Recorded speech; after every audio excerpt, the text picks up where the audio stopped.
நாம் கலைமகளை கல்வியினுடைய அதிபதியாக போற்றுகின்றோம். அந்த கலைமகள் எங்கே இருக்கிறாள் என்று சொன்னால், உலகத்தை எல்லாம் படைக்கக்கூடிய பிரம்மதேவனுடைய நாக்கிலே குடிகொண்டிருக்கிறாள். ஆனால் அந்த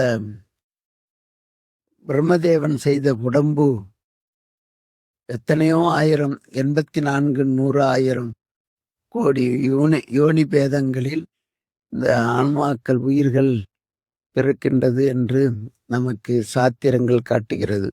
7 வகை பிறப்பாகவும் அது 4 வகையிலிருந்து தோன்றுவதாகவும் இந்த உயிரினுடைய நல்வினை தீவினைக்கு தக்கவாறு அவைகள் உடல் எடுக்கிறது என்று சாத்திரம் சொல்லுகிறது. அப்படிப்பட்ட இந்த உடம்பானது பிரம்மதேவனால் படைக்கின்ற போது, அந்த வினை துய்த்தலுக்காக படைக்கின்ற போது, அது சின்னாட்களில் அது அழிந்து விடுகிறது. யார் செய்தது? பிரம்மதேவன் செய்தது. பிரம்மதேவன் எங்கே? தன்னுடைய நாக்கிலேயே கலைமகளை வைத்திருக்கக்கூடியவன்.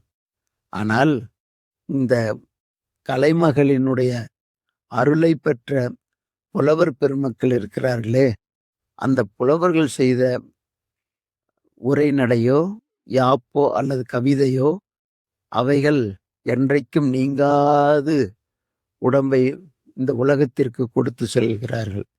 அவர்களுடைய உடம்பு அழிந்தாலும் கூட அவர்கள் கொடுத்த இந்த நூல்கள் என்றைக்கும் அழிவதில்லை. ஆகையினால்தான் கலைமகள் வாழ்க்கை முகத்தது எனினும் மலரவன் வன் தமிழோர்க்கு ஒவ்வான் அவ் மலரவன் செய் வெற்றுடம்பும் ஆய்வன போல் மாயா புகழ் கொண்டு மற்ற இவர் செய்யும் உடம்பு என்று நீதிநெறி விளக்கத்திலே சாட்டப்படுகிறது.